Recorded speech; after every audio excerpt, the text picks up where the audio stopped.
The San Antonio Spurs take on the Memphis Grizzlies without Victor Wembanyama, and let's react to the injury news hitting Victor Wembanyama.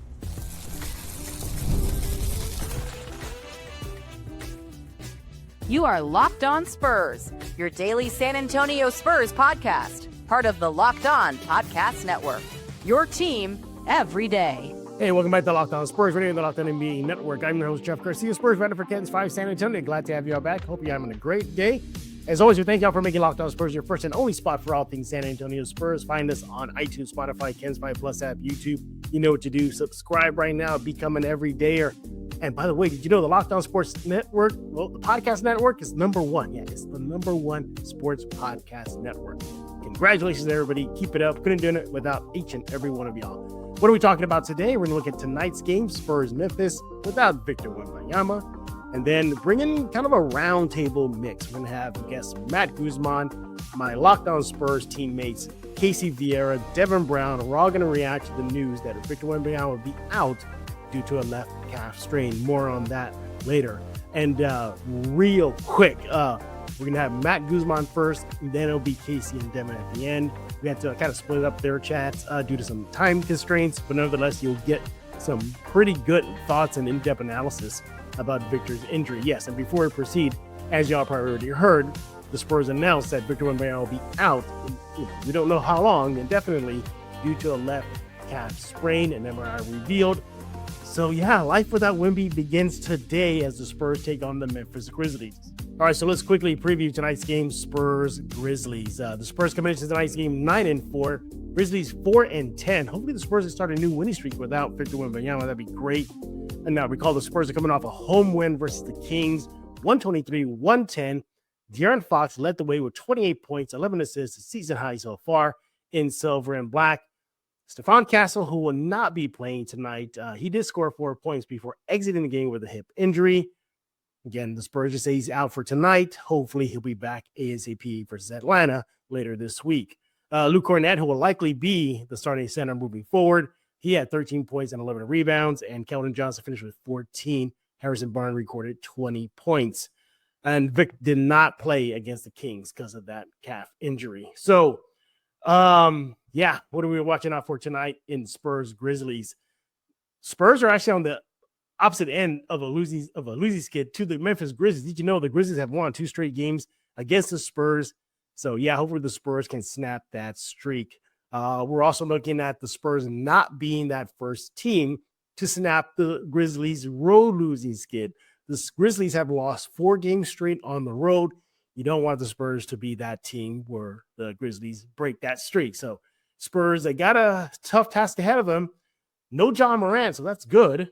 By the way, you're wondering if the NBA should maybe regretting that they should have not have flexed the Spurs-Grizzly game for the prime time spot on Amazon Prime. So that happened tonight. No stars tonight. No Wemby, no Castle, no John Morant. Still, hopefully it'll be a good game nevertheless. You want to keep an eye on the third period. The Grizzlies are 0-8 this season when they're trailing after the third period. So the Spurs, they're up at the end of 3. Grizzlies will likely lose. So you got to keep that score in the Spurs' favor going into the final frame. One thing that has been surfacing of late for the Spurs, turnovers. The Spurs have recorded more turnovers than their opponent in 5 straight games. That's got to stop. Sure, no John Morant, but you still got to deal with Zach Edey. Still got Triple J, Jaren Jackson Jr., who, by the way, tends to play like phenomenal against the Spurs every time he plays silver and black. So those 2 guys will likely be a headache. Nevertheless, yeah, Grizzlies, despite 4-10, look, they're still a scrappy team. Hopefully the Spurs can get a W and contain those guys. Look, there's no secret, right? We know what Memphis is going to do, right? They're going to be attacking that paint with no Wemby there to bother them. So we'll see how the Spurs handle that. One of the things the Spurs got to look forward to is try to contain the rookie Cedric Howard. Yeah, he's been kind of opening eyes among the NBA rookie class this season. He's averaging 14 points per game, 6.1 rebounds, 3.0 assists, shooting about 48% from the field. Definitely getting recognition as one of the better rookies this year. He should prove to be a headache for the Spurs. Still, it's all hands on deck. No Wemby, no Castle. You're looking at Fox. Fox has got to start taking charge. They paid him that massive extension in the offseason. He's had to earn every penny now. He will be the go-to guy moving forward.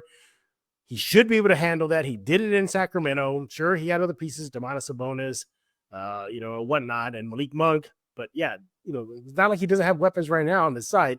Keldon, Devin, Harrison, Luke, the list goes on and on. The Spurs should be able to get a W, hopefully, but it probably won't be easy. But what is making life easy for the Spurs is that they're actually getting on the board. So they've been out rebounding their opponent in 5 straight games. That's a good streak to have there. And obviously Wemby's a big part of that, but you still got Kornet. You'll likely see more minutes for Sohan. This is his opportunity now to shine. No Wemby. There's going to be some minutes to be tossed around. He's likely to get some, so he'll probably get some bulk of the minutes too. Olynyk, who's slowly been coming in, expect him to be backing up Kornet.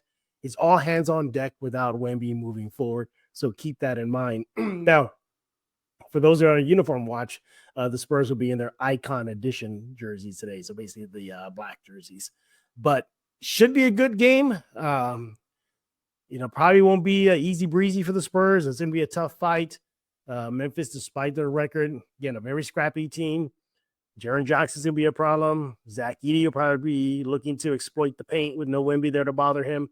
All in all, yeah, it's going to be tough. And think about it. No Wemby, no Castle, no Harper. Jeez. Hopefully the Spurs get a W, right? We just want them to get a W. If they can just stay 500 for as long as Wemby is out, they should be okay. But game one of Life Without Wemby begins tonight in San Antonio versus the Memphis Grizzlies. All right. Well, we've been talking about Wemby being hurt. Let's get more ears, more eyes, more voices about this. Coming up next, we're going to have 3 guests chiming in on the injury to Victor Wembanyama, what it means for the San Antonio Spurs moving forward. Matt Guzman, Spurs on Sports Illustrated, will be up first. And then my teammates here at Locked On Spurs, the co-hosts of the Locked On Spurs post-game chats, right here on YouTube. By the way, click on the live tab, everybody. That's where they are after every single game. Devin Brown and Casey Viera. Yeah, they'll be joining us to wrap up this episode of Locked On Spurs as we get ready to discuss life without Wemby. If you're a business owner, here's the truth. SaaS promised to make work easier, but now an average company is buried by hundreds of apps that slow down your teams and simply don't work together. That's not SaaS. That's sad. Software as a disservice. That's why you need Rippling. Rippling is the unified platform for global HR, payroll, IT, and finance all in one spot. They've helped millions of businesses replace the mess of disconnected tools with one system designed to give leaders clarity, speed, and control. You're going to love Rippling, how it removes the bottlenecks, busy work basically just slows teams down. Everything from onboarding to payroll to IT access runs automatically, perfectly in sync. It's seriously simple to use, gives companies one source of truth for their people, data, everything they touch. Whether you want to run your entire HR, IT, and finance operations as one, or just fill in the gaps in your software stack, Rippling can do it all. Right now, you can get 6 months free when you go to rippling.com/LockedOnNBA. Learn more at rippling.com/LockedOnNBA. That's rippling.com/LockedOnNBA for 6 months free. This episode is brought to you by PrizePicks. You and I make decisions every day, but on PrizePicks, being right can get you paid. Don't miss any of the excitement of this sports season. Whether you're following the NFL, NBA, or both, there's no better time to jump in on the action. If you haven't tried PrizePicks, it's the simplest way to play. Just pick more or less, at least 2 player stats, and if you get them right, you win. It takes less than 60 seconds to make your lineup. You can play anywhere PrizePicks operates, including California, Texas, and Georgia. If you've been using PrizePicks during both football Sundays and NBA tip-offs, it keeps every game exciting. Maybe you like picking your favorite players, like Steph Curry, Victor Wembanyama, Mahomes. Just see how your predictions will play out over at PrizePicks. They got this thing called New Stacks. So this New Stacks feature is a game changer. You can now pick more on, for example, Devin Vassell's or Harrison Barnes' points, threes, and assists in the same lineup. Plus, if one of your players leaves early with an injury, the injury reboot saves your lineup from a loss. Download the PrizePicks app today. Use code LOCKEDONNBA to get $50 in lineups after you play your first $5 lineup. That's code LOCKEDONNBA for $50 in lineups after your first $5 lineup. PrizePicks, it's good to be right.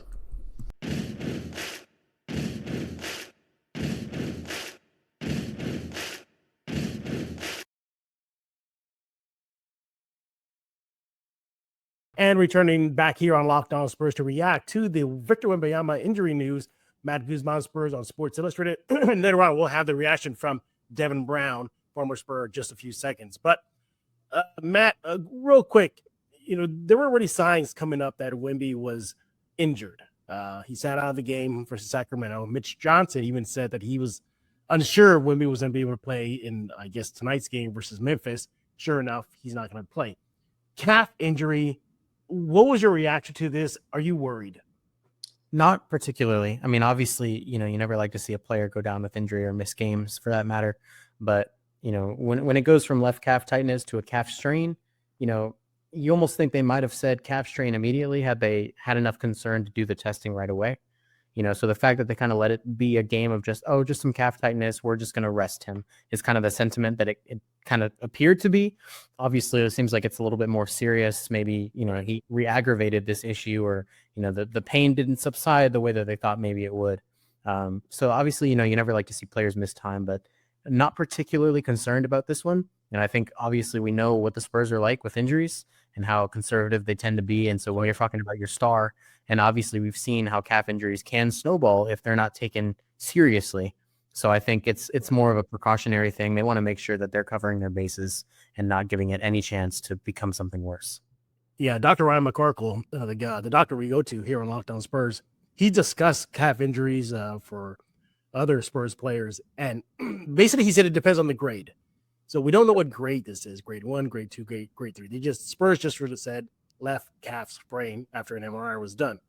So we're hoping it's a grade 1. With grade 1, with grade 1, it's simply just rest, elevation, ice, and the big key being rest. So with the rest being the key, by the way, I know Dr. Ryan McCorkle is probably watching this. He's probably proud of me that I learned that. With the rest probably being the biggest key, and the Spurs are going to spur. So on average, it takes about 2 to 3 weeks. If it's a grade 1, I think that's the next step we got to find out what severity of it. But if it's a grade 1, cross your fingers, it's about 2 to 3 weeks. Knowing the Spurs, Matt, I wouldn't be surprised if it's maybe hold them out for 4 to 5 weeks. What do you think? Yeah, and I think that's something that I know a lot of fans tune in. A lot of fans have a lot of things to say about the way they handle these injuries, but that is very likely. I think I tweeted something earlier. At the earliest, he could be back, say, exactly 2 weeks from today and be ready to play the next day, hosting Memphis on December 2nd. I don't think that's what's going to happen. There's probably going to be a chance that he's maybe ramping up in time for that Christmas game against Oklahoma City. We don't know what the timetable is, but yeah, I would not be surprised if it exceeds, a couple of weeks or whatever they originally said. Yeah, hopefully it's not too long because I'm pretty sure you heard after the Sacramento game, Mitch Johnson said that Wemby wanted to play all 82. That was kind of a goal of his, and unfortunately, that's not going to happen. Are you start wondering? We saw his rookie year; he was shelved. Sophomore year, shelved, but that was a big issue, blood clots. Now we got this calf sprain. Do you think? Well, I mean, look, it's the NBA. All players are going to go through this. Every player has injuries. We get that, but you there? Does it ever creep into your head that maybe he's injury prone? Does that creep in your head? Not really. Yes, well, just to answer your question, yes, it does creep into my head. Yeah. I try to kind of, when you look at it, I think there were a lot of injury concerns with a player as tall as Victor was, when they were talking about him initially, that was one of the biggest criticisms was there's no way he can stay healthy because we've seen what guys of his size look like and what happens to them. Their bodies just can't keep up with the level of physical activity that they're trying to put it through, in the NBA.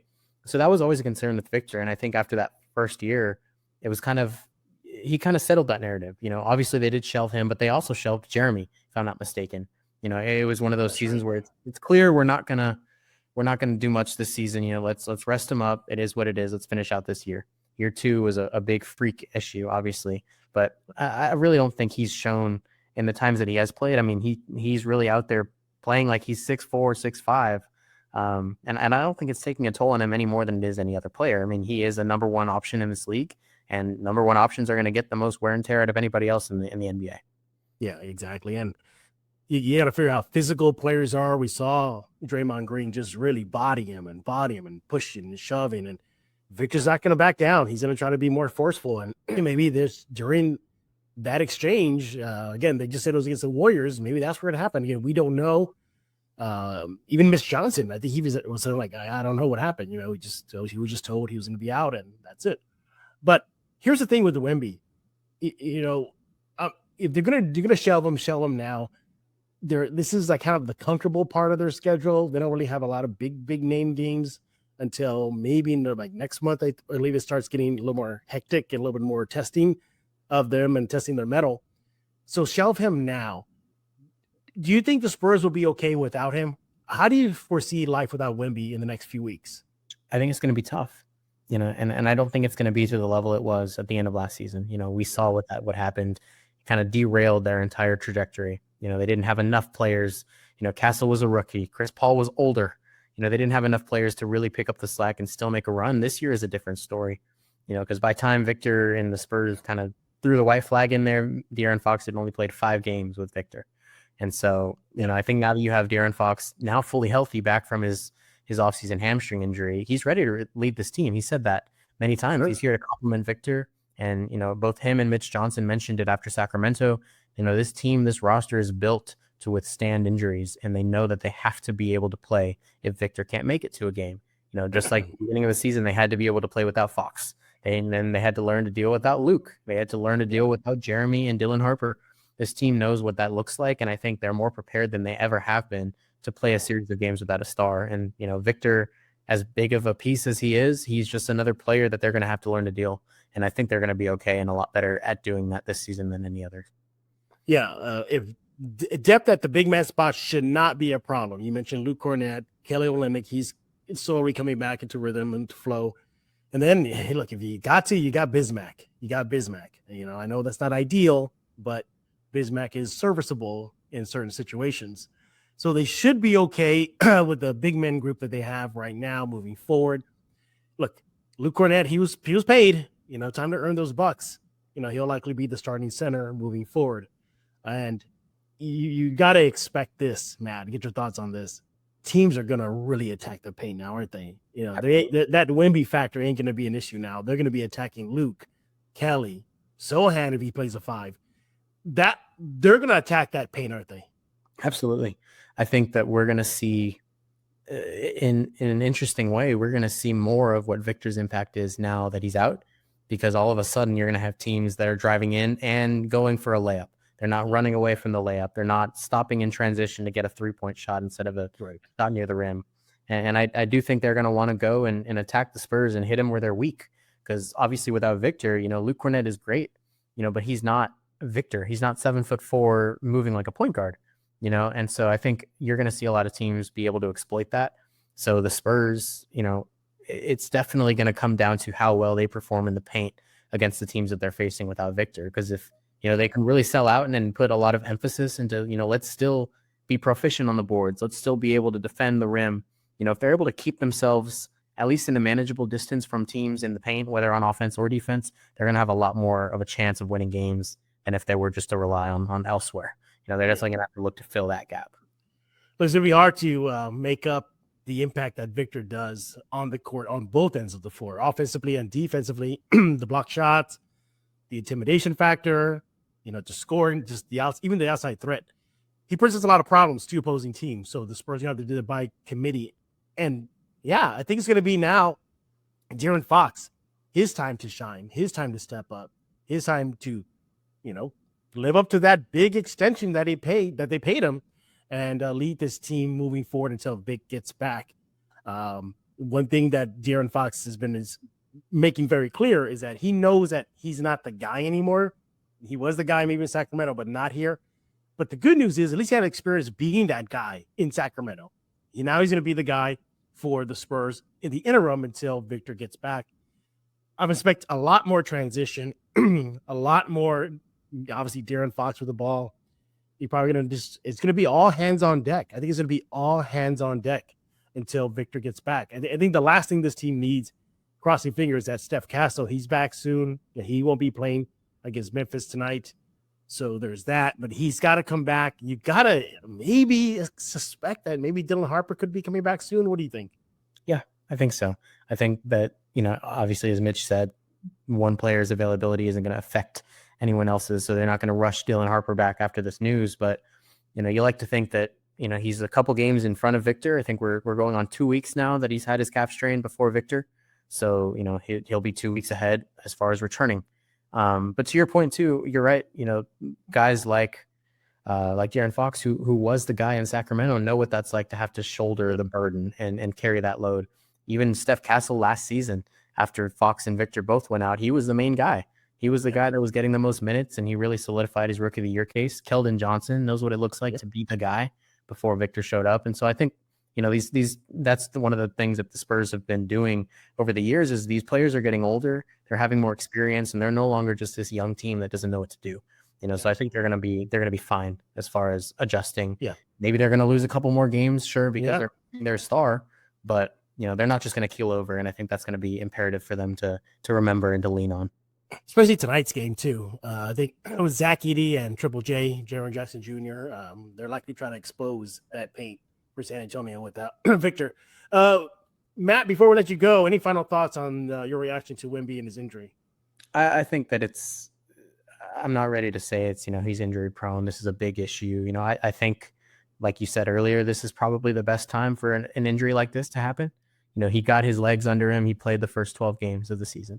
And, now he's going to take a bit of a rest, get back into shape, and they want to make sure that he's not going to hurt himself, because if they do, end up becoming a playoff team the way we think that they can be, they're going to want him to be healthy. And so I think right now, if you take the chance to rest him, make sure he is 100% before you bring him back out, and then you continue the momentum that you were building.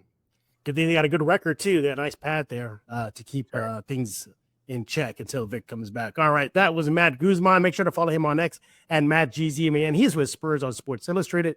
Follow him right now. Spurs season has begun, so make sure you check him out at Spurs on Sports Illustrated. Don't go anyway. Come on next, we'll get reaction from former Spur Devin Brown. Hey, it's about Robinhood. Your ambition just met its match. With Robinhood, you play for the win, not just on game day, every day, locking in on every opening, betting your PR, betting again. Channel that drive into your money. Robinhood puts you in control of your money. Trade stocks and ETFs, options, futures, and crypto all on one platform. You now can build and execute your own trade from a desktop with Robinhood Legends advanced tools, or take advantage of the new Robinhood strategies with a tailored portfolio managed by a team of experts. You expect more from yourself, expect more from your money. Get started today at Robinhood.com/yourmoney. Again, that's Robinhood.com/yourmoney. Your money, your move. Let's be real, making excuses won't solve anything. We've all heard them before. It's just stress, I'm tired, or it happens to everyone sometimes. But when it comes to performance, sometimes your body just needs a little extra support. That's where Rougiette comes in. Rougiette.com offers fast-acting doctor-prescribed treatment for ED designed to help you stop making excuses for and start making moves. Rougiette, it prescribes your treatment, ships directly straightly to your doctor. You just connect with a board-certified doctor, 100% online, no awkward waiting rooms, no in-person appointments. The process is fast, simple, private. It's all handled by real doctors. It's about confidence, connection, and getting back to the moments that matter. Visit RUGIET.com/LockedOnNBA to get 15% off your first order. Rougiette makes it to get started. That's RUGIET.com/LockedOnNBA. And don't forget to use our code LockedOnNBA so they know that we sent you. Rougiette, stop making excuses, start making moves.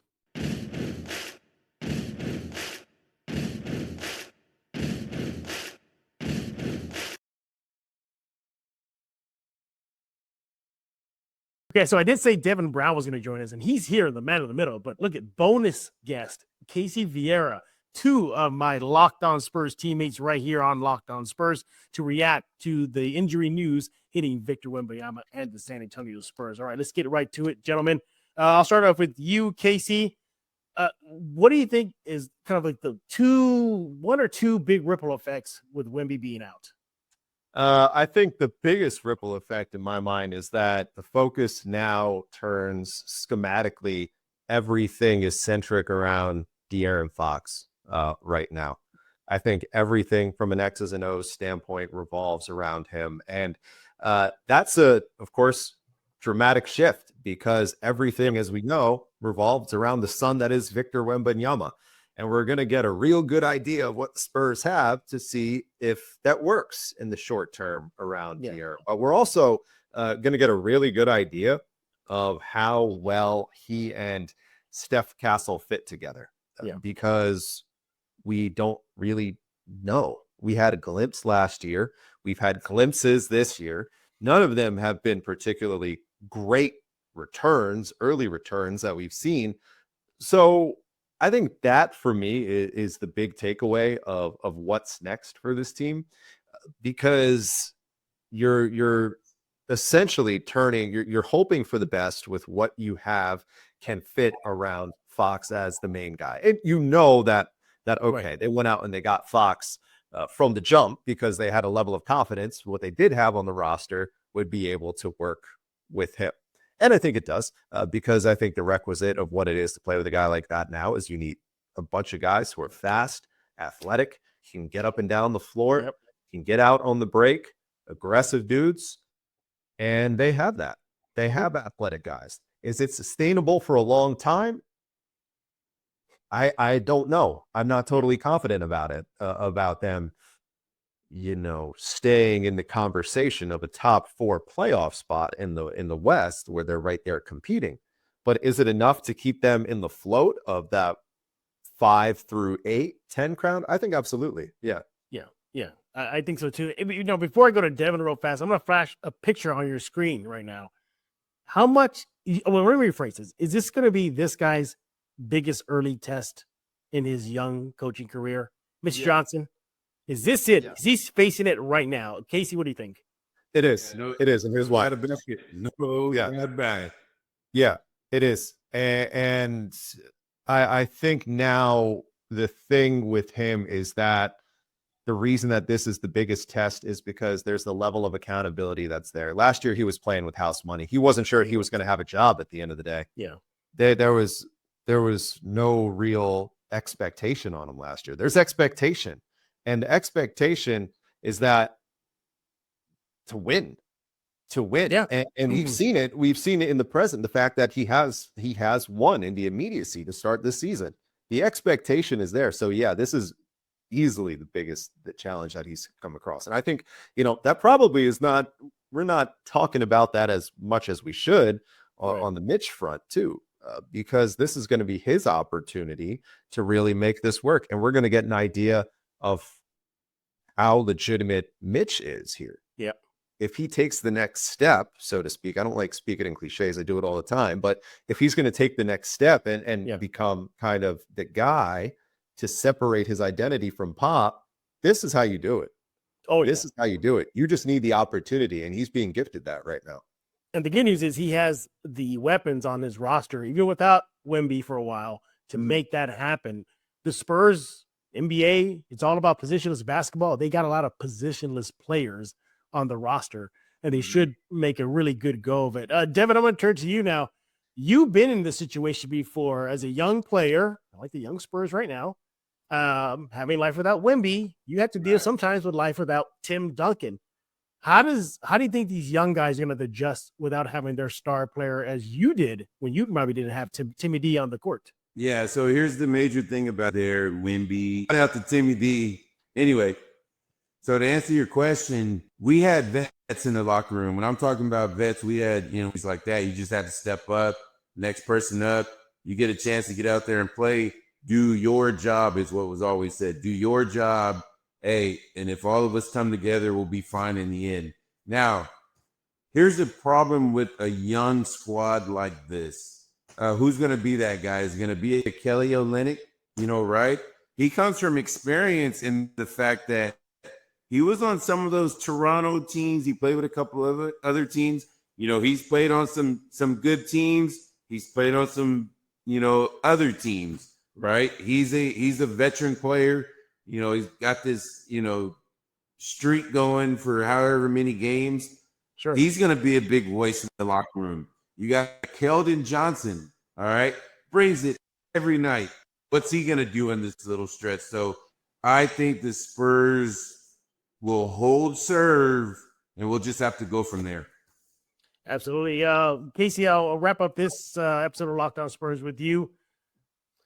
Luke Kornet, likely to be the guy. He'll be the one to take up the minutes while Wemby's here. Short term, it's going to have to work. But if Wemby's out for longer than expected, is he kind of a medium term I mean, you got to go with God, and it's him. But You're gonna have to be. he's more. It feels he's more suited for a backup more than a starting center. Oh, for sure. Yeah, for sure. He's gonna have to be though.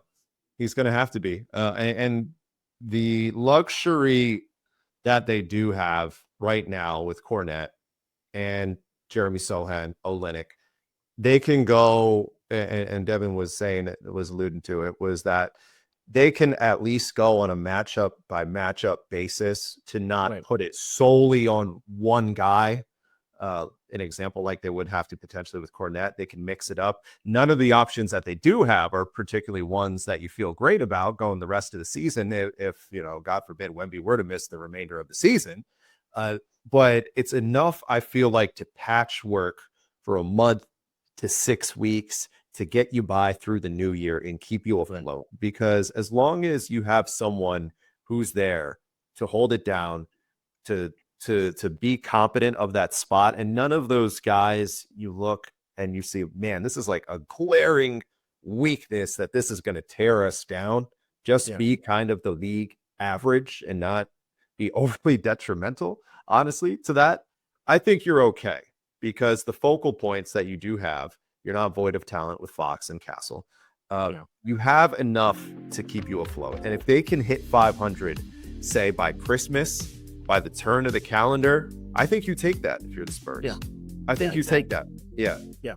I'm with you. Yeah. I think the Spurs will be okay in the short term. They're going to need him. They're going to make a push for that playoff spot. Top 4, they're going to have to really hold it down to be, not. The worst thing they could do right now is go to some ridiculous losing scare without. I think that really hurt them long term. As you mentioned, 500 ball should put them in a comfortable spot moving forward. You see, that's why Devin and Casey, they're part of the Locked On Spurs family here. They bring you this insight you can only get here at Locked On Spurs. By the way, everybody, there's a game tonight, Spurs Memphis. After the game, you want to come back to Locked On Spurs, click on the live tab. Casey, I don't know, I told this to Devin. Everybody asked me, well, how do I watch the post-game shows? They think it's on the main page. So you got to click on the live tab. Click on the live tab. You'll watch Devin. You'll watch Casey. They'll give instant react for tonight's game, Spurs Grizzlies, game one without Wemby. Again, they are the host of the Locked On Spurs postcast after every single game. Make sure to check them out. Follow Devin on X at DevinBrown933. Rocking that UTSA jersey in the back, Devin. I see it. Don't think I don't see it there. Look at that, nice and framed there. Casey, make sure to follow him on X at Casey_Viera. Do that right now. And don't forget to subscribe to Locked On Spurs wherever you get your favorite favorite podcast, and leave your comments where you're at right here on Locked On Spurs. We'll be back tomorrow as the Spurs season continues. So for Casey Viera, Devin Brown, our other guest, Matt Guzman, I am Jeff Garcia. We're going to put a lock in this episode of Locked On Spurs.